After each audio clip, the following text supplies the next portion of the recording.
Такой вид спорта, где больше дети оздоравливаются, потому что у нас больше идет на дыхательную систему, у нас дети работают односторонне, правая и левая сторона, у них работает мышечная система двухсторонняя, и нам дети не нужны супер гибкие, супер там, нас вот до предела детки, самое главное, чтобы они делали все одинаково.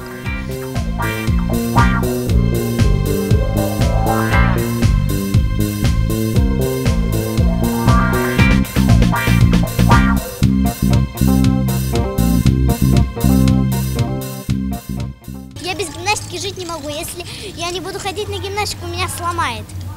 А мне просто нравится гимнастика, и я на нее хожу. Мне тоже нравится гимнастика, и я на нее хожу. Вы ляжете, выигрываете, занимаетесь? Да. Будем стараться.